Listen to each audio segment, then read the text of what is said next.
A news hour tonight. Kano declares January 23rd betrayal day over Governor Yusuf's defection. Bandits kill 6 youths in Niger State. Rising costs and unsafe sources plague Niger water supply. And on the foreign scene, Uganda opposition leader says wife hospitalized after being choked by soldiers. Good evening and welcome to News Hour on Trust TV. I am Chiamaka Nwafo. The national leader of the Niger People's Party, NNPP, and Kwankwasia movement, Senator Rabiu Musa Kwankwaso, has declared January 23rd of every year as World Betrayal Day. Kwankwaso made the declaration while addressing his loyalists at his Miller Road residence in Kano, in apparent reference to the day Governor Yusuf announced his defection from the NNPP. Although Yusuf has not formally disclosed his next political destination, indications suggest he's heading to the All Progressives Congress, APC. Kwankwaso said the idea was inspired by social media commentators who described the governor's exit as an act of betrayal.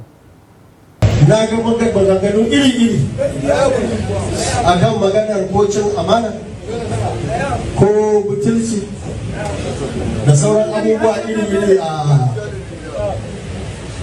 cikin waya, social media. You will see many posts on social media about betrayal or disloyalty, but none has captured my attention like the suggestion to declare January 23rd as a global day of betrayal to be observed annually. As the leader of this movement, I fully support the proposal, and we will commemorate the day each year, including everyone in the observance.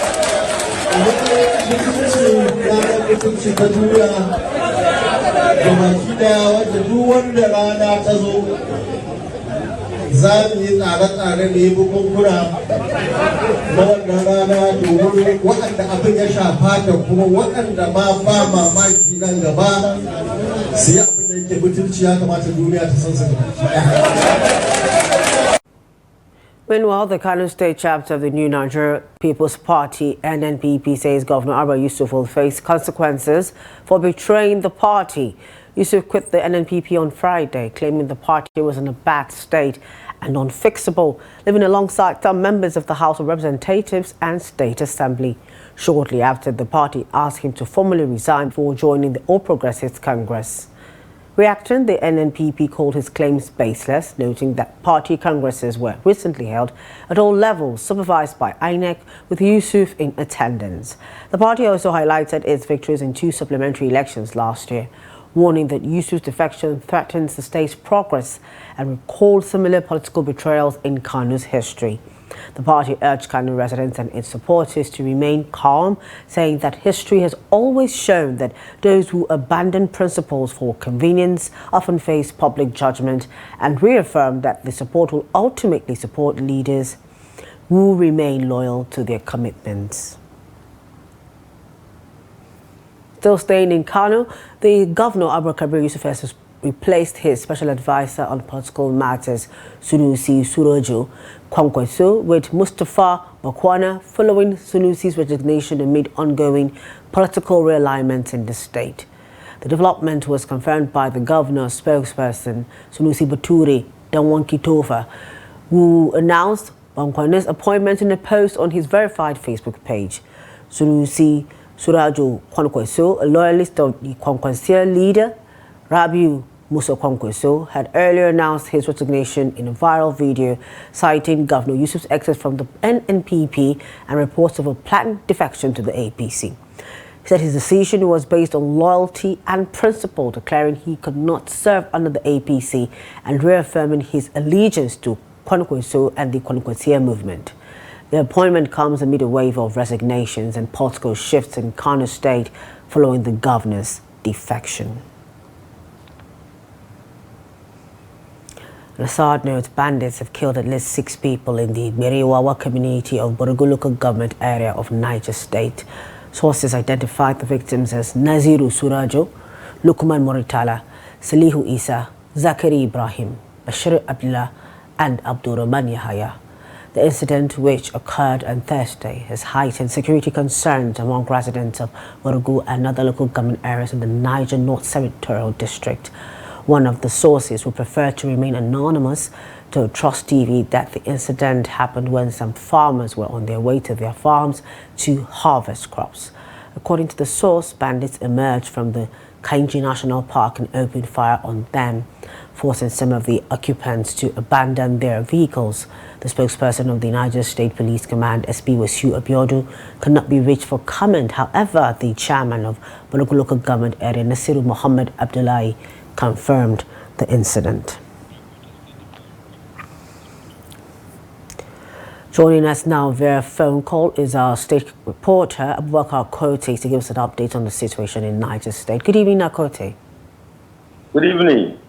What more can you tell us about the situation so far? The situation in Borgu and other local government areas in Niger North Senatorial District remain, the security situation remain very high. Residents for the past 5 days, especially those in Borgu, Mashegu, Mariga, have experienced a series of attacks in the last 5 days. And some lives have been lost, and dozens of others have so far been kidnapped. Now, according to this story, we're saying that the state police command is yet to give a statement. Has that situation changed? Have there been anything from the security operatives in the state? Both the state government and security operatives have not reacted to the attack, even though it has been reported widely by the media. Although it's not quite strange, most of the attacks, except those that come with a high number of casualties, that both the state government and security agencies in the state respond to. But those are the casualties are not much. They hardly respond to that. Even when you contact them, they hardly reply to calls or messages. So if I understand you correctly, Abubakar Kote, you're saying from past experience that the state government and the security operatives in that state choose the situations to respond to? Yes, they choose situations to respond to. Even when we make effort to reach out to them, even the state government, issues that have to do with security, they usually say it's not all the time that they will continue to talk about the security, that they prefer keeping some of their issues secret, so that they feel talking to press about some of those attacks mean they are disclosing security arrangements in the state. All right, one of the things from the report is that these attackers came out from the Kainji National Park. Isn't that a very secured area, since it's a national park where people go to? The Kainji National Park has served as a hiding place for bandits and terrorists over time. Even the Emir of Borgu has on several occasions raised alarm, even calling on federal government to come the Kainji National Park. Even for instance, during Papiria attacks, where over 200 children were kidnapped, the Emir of Borgu came out to say that the Kainji National Park no longer serve any purpose. It's only serve as a protection for terrorists, and that's where they keep even some of the victims they kidnap. So he has called on government several times to come and even convert the national park to something more meaningful than allowing it to allow the terrorists to continue to use it as a hiding place to perpetrate attacks on communities in the Emirates. Okay, now just before we let you go, have you been able to speak to the people in these communities where these attacks have taken place, according to you, over the course of 5 days? And what's the situation like? The situation is that of fear up to this moment. Many people have left their communities, and the more have continued to live. Even today, some of them told me that some have moved to Wawa, which is one of the major towns, even though the village that was attacked on Thursday evening is not far from Wawa, which means the terrorists are moving each closer even the major towns in the area. So it has heightened fear. Communities have always said that the movement of these bandits and terrorists is no longer hidden. They move even through the day, and the wonder why security response is always slow until when attacks happen that they see conventional security coming to rescue or intervene. All right, thank you so much, Akote, for the update on the situation in Niger State. Now, no fewer than 5 suspected Boko Haram terrorists and 3 local vigilantes have been reportedly killed following a deadly ambush along the Goshe-Polka Road in Goza local government area of Borno State. It was learned that the attack occurred at about 2:30 p.m. when armed insurgents ambushed members of the Civilian Joint Task Force (CJTF) and the local hunters group who were on routine patrol along the volatile axis. The encounter quickly escalated into a fierce gun battle, during which 5 of the attackers were reportedly neutralized. However, 3 members of the CJTF, identified as Yunusa Ali, Ananicha and Adamu Zakari, and also Daddy Ali, were fatally wounded in the exchange. According to reports, the bodies of the slain vigilantes were evacuated to the Goza General Hospital, where they were confirmed dead on arrival. The Nigerian military has denied claims that its response to the attack in Kuruminwali community of Kaduna State, where over 100 worshippers were abducted last Sunday, has been slow or lacking proactivity in efforts to rescue the victims. Some members of the community located in Kajuru local government area have reportedly accused the military of a sluggish response, alleging that security forces failed to prevent or swiftly rescue the abducted worshippers. They claimed that the troops retreated after a weak attempt to enter the forest where the criminals were hiding. However, the defense headquarters say efforts were ongoing to ensure the victims were rescued unharmed. In a statement, Major General Michael Onoja, Director of Media Operations of the Nigerian Armed Forces, while acknowledging the frustrations of community members, assured them of the safe rescue of the abducted victims. Disputing claims of a slow response, the military said it is collaborating with other security agencies in efforts to rescue the victims. Still on security, the Nigerian Army has dismissed reports alleging that a Gombe State indigene, Ibrahim Nazifi, died during military training at the depot of the Nigerian Army, N.A. Zaria, describing the claims as false and misleading.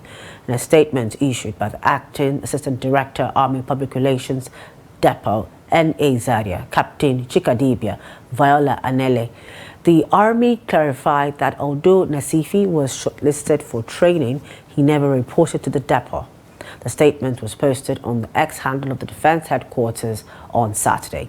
According to the Army, available records show that Ibrahim Nazifi successfully passed the state recruitment screening exercise conducted in December of 2025 and was subsequently shortlisted for training in Depot Zaria. However, the statement stressed that he never reported to the depot for commencement of his training, and at no point was he admitted into the training program. The Army further noted that as a result, the depot has no record of his presence, participation, injury or death during training, insisting that no such incident occurred within its facility.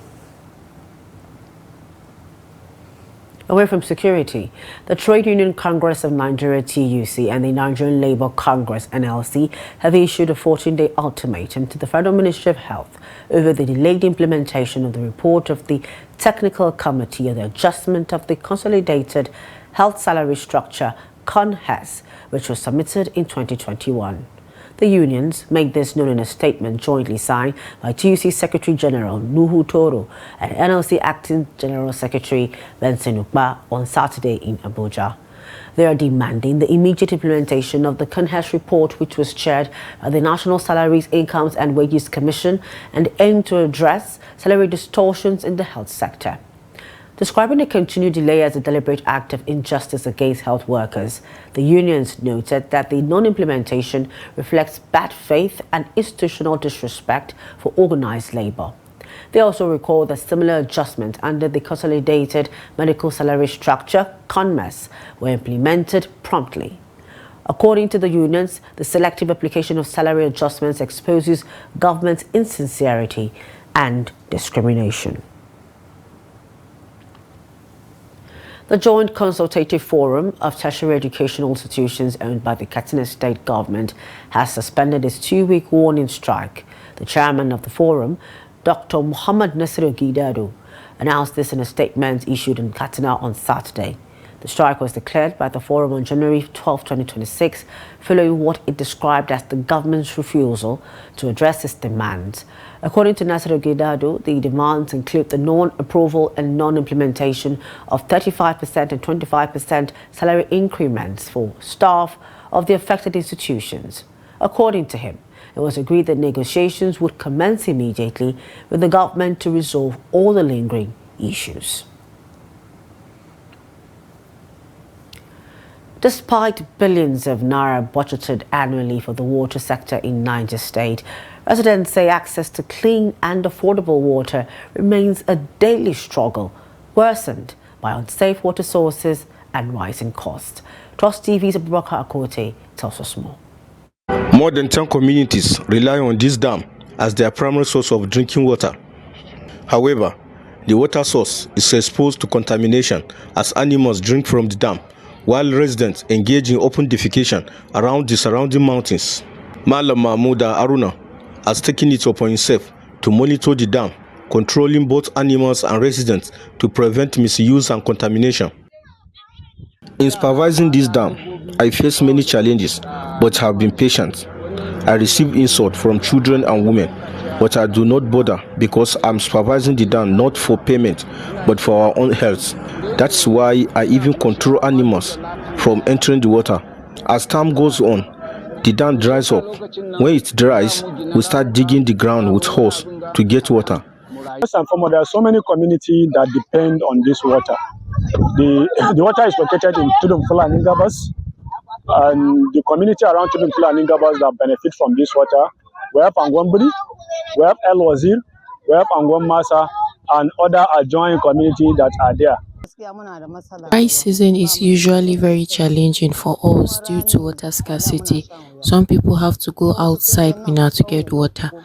My area is very far and I come to this dam 3 or 4 times in the morning and evening. We are appealing to the government to help fence the water source so that feces and sand will not wash into the water body. If possible, the government should also help lay pipes from the water source to an overhead tank so that communities can easily access water. With the onset of dry season, many wells have dried up, while commercial borehole operators are unable to pump water regularly due to epileptic power supply. Water vendors, who often come to the rescue by supplying water to households in trucks, lament constant extortion by security agencies and revenue collectors. They say the situation has forced many of them to abandon water vending for other menial jobs. We face a lot of challenges accessing water. As women, we come out in the cold weather around 3 a.m. to queue for water. It takes hours to get water because of the population. Sometimes, after spending hours in the queue, the water finishes in the tank.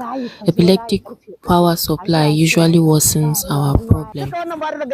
People think we are making a lot of money, but if you check most of us, we hardly have anything to save because we eat from it and buy drugs.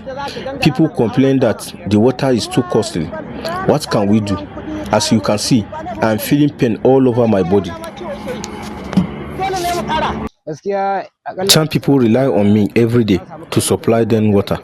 If I do not supply them, they will have no water to use for the day.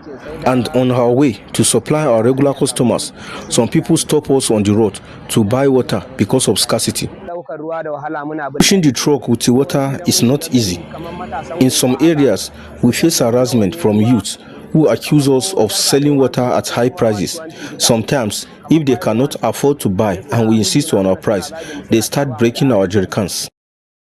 In the past 2 years, the Niger State government has budgeted billions of naira for the water sector.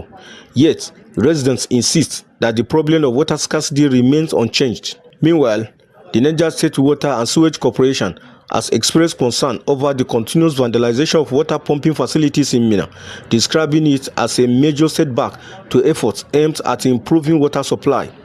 Trust TV's Abubakar Akote reporting from Niger State. Welcome back to the news. When we return from the break, we'll take a look at solar-powered tricycles redefine campus transport at Barrio University in Kano State. To stay with us, the news continues. Welcome back to the news. Now we'll recap some of our top stories. We told you that Kwame Council declares January 23rd betrayal day over Governor Yusuf's defection. Also told you that bandits killed 6 youths in Niger State. Some more stories. The Emeka Bekele River State faction of the All Progressives Congress APC has welcomed President Bola Tinubu's affirmation of Governor Siminalayi Fubara as the leader of the party in the state, describing it as a vindication of its long-held position amid internal party tensions. In a press statement issued on Friday and signed by the faction spokesman Darlington Waju, the party said the affirmation conveyed through the president's special advisor on policy communication, Daniel Bwala, reflected Tinubu's commitment to the APC constitution and established party conventions. The Rivers APC leadership commended President Tinubu for reaffirming the principle that APC governors should lead the party at the state level to ensure cohesion, effective mobilization, and organizational efficiency. The faction noted that the clarification aligned with the policy direction of the party's national leadership. It also added that the presidential affirmation should put to rest what it described as false and misleading narratives surrounding APC leadership in Rivers State. The faction sharply criticized comments attributed to the party's national publicity secretary, Felix Morka, regarding the impeachment process involving Governor Fubara and his deputy.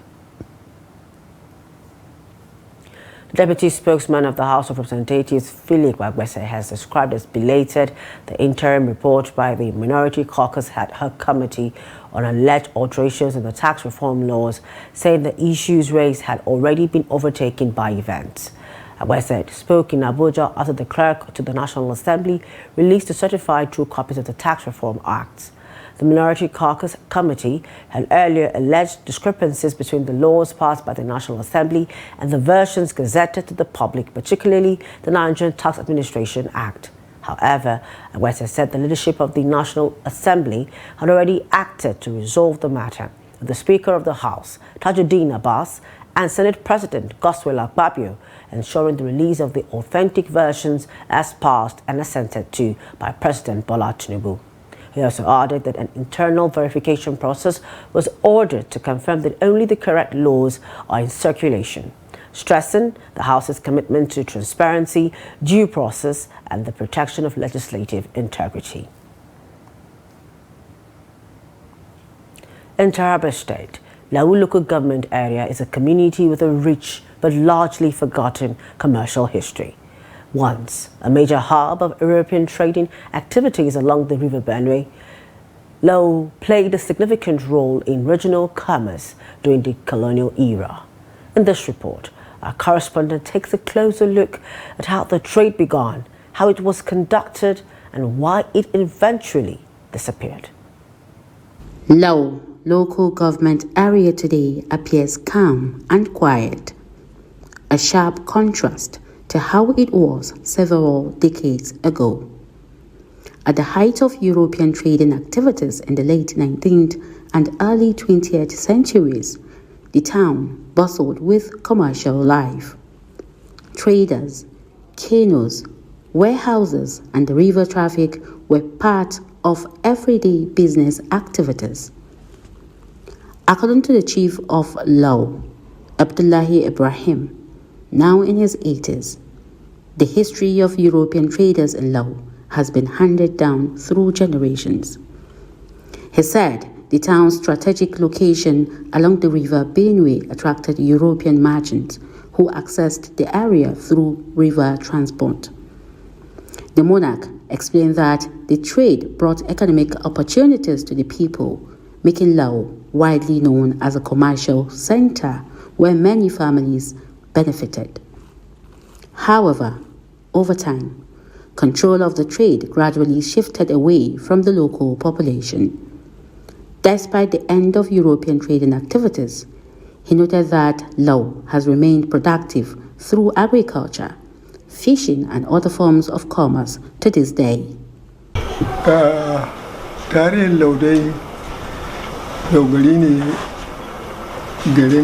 My name is Abdullahi Ibrahim. Lau is recognized as a historic center of commerce.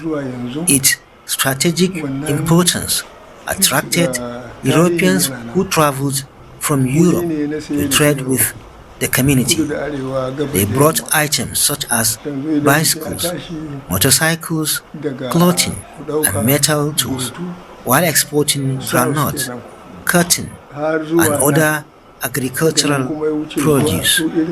Their presence contributed significantly to the development of the area as they introduced Western education, built a post office, and supported other social amenities.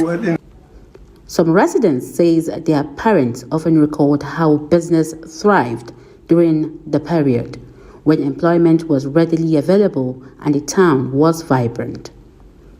They also pointed to abandoned structures left behind by the Europeans, many of which are now in a state of disrepair, including old halls known as John Holt, a colonial post office, and remnants of a heavy ship now buried in the ground, with only a small portion still visible. Lau was once a major center of European trading activities where foreign merchants camped and conducted import and export businesses. They brought in goods such as clothing, metal materials, and other manufactured products, and in return purchased granules, cotton, and other agricultural produce for export to their home countries. Traders from Bauchi, Plateau, Gombe, and Adamawa states traveled to Lau by canoe and boat, bringing their goods to sell. Investigations reveal that several factors contributed to the collapse of European trading activities in Lau. An elderly resident explained that changes in colonial policies, the declining importance of river transport, and the construction of new roads and railways redirected major trade routes to larger cities. He added that after Nigeria's independence, many foreign trading companies withdrew from the country. Without strong local systems to replace them, commercial activities in Lau gradually faded. Lau local government area is historically recognized as a major center of commerce. Its importance attracted Europeans who came from Europe to trade with the people. They introduced various goods such as bicycles, motorcycles, clothing, and metal tools, and in exchange exported groundnuts, cotton, and other agricultural produce. The councillor representing Lau noted that important lessons have been learned from this history. He said the focus is now on building sustainable local businesses, particularly in agriculture and small-scale enterprises, while improving infrastructure to revive economic activities in the area. Yes, the past business, as a result of European masters used to come through the river. And Lau is a center for business, honestly. And they used to buy and sell ivory, powder, guns, and other things. So we have cottons. There are a lot of things that they are bringing, they are selling, and they are buying and going back to their destinations.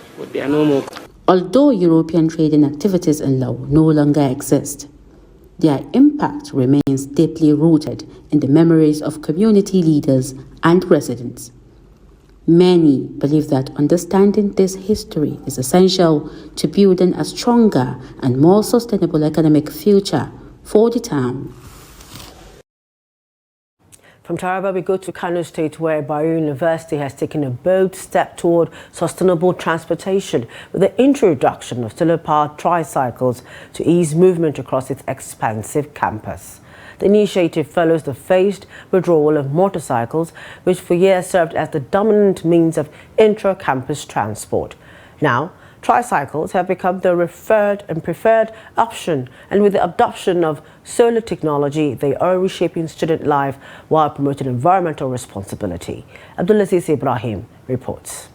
With thousands of students and staff commuting daily within Bayero University's main campus, transportation has long been a major concern. Motorcycles were once the most common option, but growing safety concerns and their environmental impact led to their gradual phase out. Tricycles subsequently emerged as a safer alternative. Today, the university is breaking new ground with the deployment of solar-powered tricycles designed to reduce operating costs, cut carbon emissions, and improve punctuality. Yanzu akalla yanzu zaka sha mai a wancan fade na 8,000 to 9. With the other fuel-powered tricycles, you could spend between 8 and 9,000 naira on fuel daily. Now that cost is completely eliminated. Even the students now prefer the solar-powered tricycles. They tease those using the fuel-powered ones, saying they will only ride the new tricycles, especially because of the added features like fans. For students, the benefits extend beyond cost saving. Comfort, convenience and sustainability are key reasons for their growing preference for the solar-powered tricycles. Mostly this keke used to carry at 100 naira for anywhere you are going to. So other keke, actually if you are going to somewhere, you are going to pay like 200 above, 200 to 300. So that's why, you see is we get cheapest things here. The new tricycle is very nice and okay. Like, the school really tried for that particular development, and like they said, it's spacious, and also they collect transfer from it, because sometimes we don't have cash, so at least they collect transfer from us. At least it was even better than the other one because it was not that much, so they brought this one at least to help with the students. The tricycle is nice, okay, but it's not much on campus, but it's all right, it's okay. However, despite widespread acceptance, operators say the innovation comes with some challenges. Chief among them is recharging, particularly during periods of low sunlight. One of our major challenges is recharging because the tricycles are solar-powered. Sometimes when the sunlight is not sufficient, we rely on the electricity points that are provided for us to charge. However, if we are provided with extra batteries, we can operate non-stop throughout the whole day. The university management says it is aware of both the benefits and challenges of the initiative. The Dean of Student Affairs notes that the project has already made a significant positive impact on campus transportation. Certainly, it enhances the academic punctuality of our students, and it saves time and it saves energy. And when you look at the tricycles, they are environment friendly in terms of emission, most especially that we keep talking about how to deal with this problem of climate change. So this e-tricycle are more of one of the innovative ways to reduce the climate issues and problems. Responding to calls for expansion, the Dean disclosed that 20 solar-powered tricycles are currently in operation, with plans underway to increase the number. So far we have 20 of the tricycle on ground and functioning. And what we are doing at our own level, of course, we are not charging much. It's almost free. But I want to assure you that with the little we are generating, the target now is to, first of all, sustain these 20. Make sure we manage them very well. And as time goes on, with the little we are generating, we have plan of improving and acquiring more of these tricycles. From lowering fuel expenses to reducing carbon emissions, Bayero University's solar-powered tricycles are more than just a mode of transportation. They represent innovation, sustainability, and forward thinking. For students and staff, the journey toward a greener future is already underway. Abdulaziz Ibrahim, Trust TV News, Kano. The spread of fake products remains a major concern across Nigeria, particularly in Lagos State. Counterfeit goods, ranging from medications to everyday consumer items, continue to flood markets, shops and streets, endangering lives and undermining the economy. As part of efforts to address the menace, a health practitioner in Lagos has urged Nigerians to always obtain their medications and prescriptions from professional medical care centers. The report.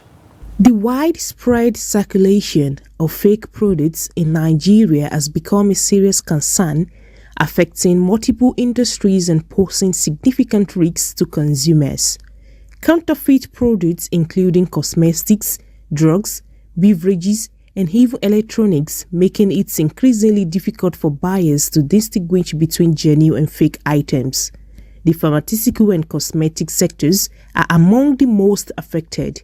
The downside of this is that fake drugs and beauty products may contain toxic substances which can lead to health complications such as skin irritation, organ damage, or even death. I know that the NAFDAC, for instance, is doing a lot to put out information there around how to identify the correct drugs from the counterfeit medication. One thing I would advise patients to do is to ensure that they validate the source of their medication. So when you go to the hospital and the doctor writes a prescription, you can confirm from the doctor the best place to get the medication. If it's not available in the hospital pharmacy and you want to go outside to purchase your medication, ensure that you are going to a verified source to buy your medication. Fake products have gradually infiltrated market spaces, harming consumers and denying them the assurance of purchasing original and safe products. Lagos residents spoke about the widespread presence of fake goods and the risks they pose to public health. I feel like one of the best ways to, to curb on certain things that have to do with fake in Nigeria is making sure that the standard organization is on the effective level, as in they are working as it's supposed to be. But unfortunately, the standard organization of Nigeria are not working up to that level that everybody is expecting them to be. Now, we witness so many things. Then that same issue that the Americans are facing with the Chinese. Some Chinese are producing some standard products, and they want the Americans to imbibe or to make use of it, and America refused because America has a kind of a way of having a standard product which they sell to the world, and people enjoy having a standard product instead of substandard product. Rampart. You find out that when a product is being disposed outside, you have new product for drugs and different things. Under 3 months, 4 months, you start seeing fake upon fake on top of all those products, which is not supposed to be so. Because the fake, especially drugs and even other things eatable, will affect our body systems. So they should do something about it. Government should do something truly about it by assigning people. They should assign people to go a long way checking the fake drugs from different shops. There are so many products in Lagos State that after 3 months that they produce the products, they started pirating it, and maybe the company is supposed to look for that solution. Maybe changing the cover of the seal of the product, so at least they'll be checking it. And after they're supposed to be checking it. Like some organization that has been checking so many things, whether electronics and so many utensils that we are using. After some months, you'll be seeing the fake. You don't even understand the fake from the original. The National Agency for Food and Drug Administration and Control, NAFDAC, have been working tirelessly to combat counterfeit goods. However, the challenge persists, requiring continued vigilance from both authorities and consumers. On return from the break, business, foreign and sports. Please do stay with us. Thank you for staying with us. Let's get to the business news. The federal government has reaffirmed plans to comprehensively map Nigeria for expanded gas distribution networks while pushing for increased refinery capacity to boost petroleum products exports. The chief executive of the Nigerian Midstream and Downstream Petroleum Regulatory Authority, Saidu Aliyu Muhammad, disclosed this during the second and third days of his official tour of oil and gas facilities in Rivers State. Mohammed said the government is mapping the entire country to allocate gas distribution licenses tenders and franchises to drive nationwide gas penetration. He explained that in areas without pipelines, virtual gas solutions such as compressed natural gas will be deployed. Mohammed also noted that the initiative aims to expand cleaner energy access, reduce production costs, and ease pressure on consumer prices, adding that gas pricing challenges are largely driven by scarcity. The Central Bank of Nigeria has issued new minimum standards for ATM deployment operations, maintenance, and security, superseding previous regulations. Under the new rules, all card issuers must deploy at least one ATM for every 5,000 cards issued, with full compliance required by 2028. The Apex Bank said ATMs must be securely located, preferably indoors, and any deployment or decommissioning requires prior CBN approval.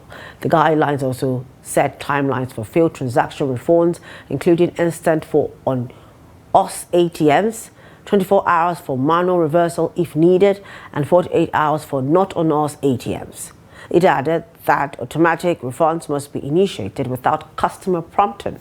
Other directives include annual key changes, free PIN updates for customers, a maximum ATM downtime of 72 hours, and clear display of help desk contacts, charges, and fees.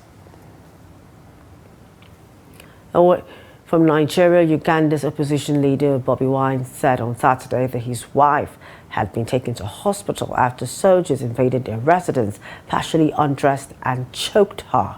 Wine, a pop star turned politician, was not at the property and is in hiding after he escaped a previous raid on his home last week, hours before he was announced as the runner-up in the January 15 presidential election. Overnight into Saturday, soldiers forcefully entered the opposition leader's home in the Magere suburb in Kampala's north, breaking down doors and beating up staff, Wine said in a post on X.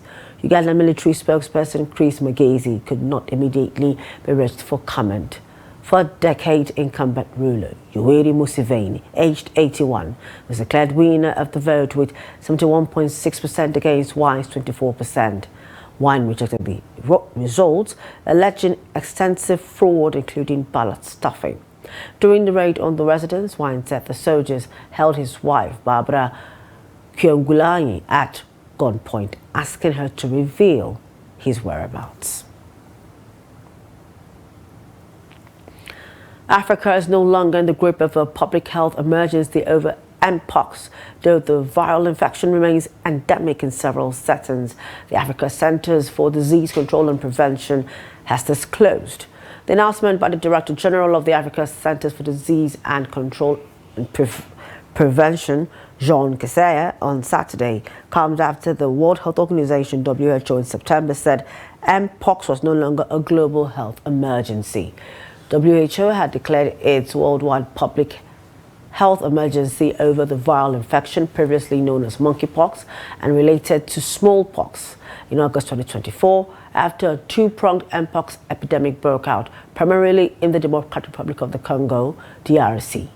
Kaseya said Africa was lifting its regional emergency status for the illness because of boosted detection, therapy, and the rollout of more than 5 million Mpox vaccines in 16 countries since 2024. The response contributed to confirmed cases dropping by 60% between early 2025 and late 2025, and the number of deaths among those infected dropping from 2.6% to 0.6%. It's time for sports. Let's join Adini Ajishafe.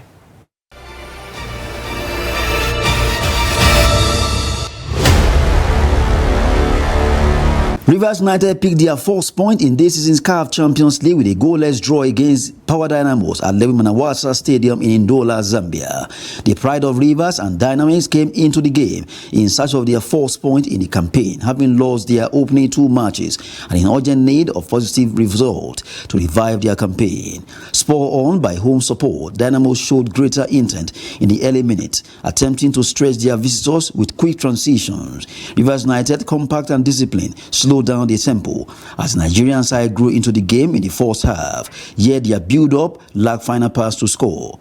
Rivers United goalie Osage Onusodimeya denied Eddie and Kobo effort in the 10th minute, also saved Chivundo Umfasi's shot 11 minutes later to keep his side in the match. After the break, Rivers United play hard to keep Dynamos at bay in search of a goal. In the 75th minute, Moses Chumans rose high to connect to a cross from Kondina Chiboni, his header off to the relief of Nidi George and his team. Chuma also came close to score in the 84th minute with a volley in the box as Osage stressed to keep it out while blocking innocent Kashita's chance. The final whistle confirmed a point apiece, leaving both clubs on 1 point from 3 matches. The barren result leaves both sides at the bottom of Group A, halfway stage of the competition. At the top of Group A, Moroccan side RS Berkane and Egyptian champions Pyramid FC top on 6 points with 3 more matches to play, while Rivers United at third, having scored 1 goal more than bottom place Power Dynamos. That's Sport News. I'm Adeni Aji Shafer. Now before we go, here's a kicker.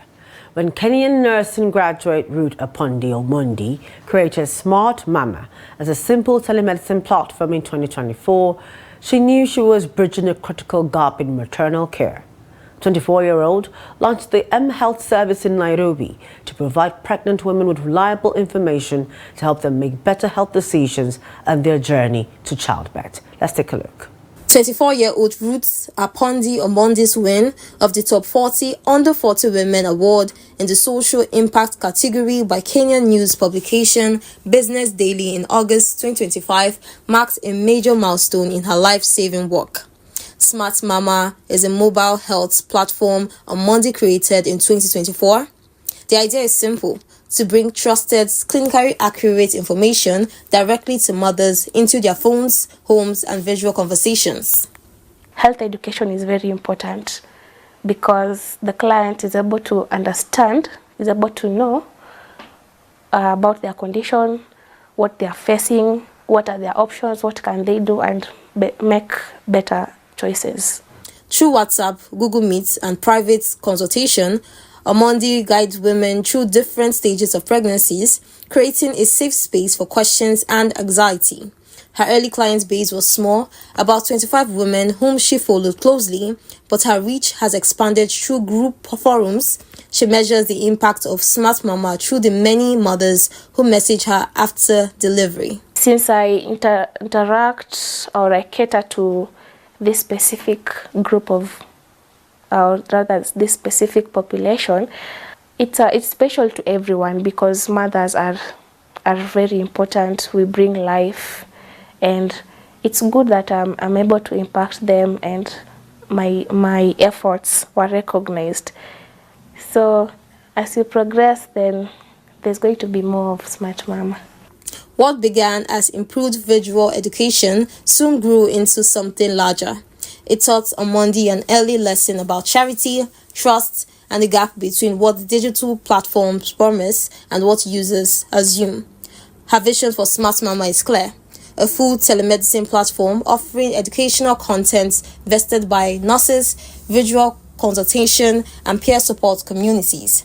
For her, every message, every session, and every small community she builds is part of a determined shift. In her hands, the phone is not just a device, it's a lifeline, one that many help rewrite the pregnancy story for mothers who have been left in the dark for too long. And that wraps up News Hour tonight on Trust TV. For more of our news programs and documentaries, do well to follow us on social media platforms and our YouTube live stream. I am Chama Kanwafo on the News Production team. Thank you for joining us tonight. Good night.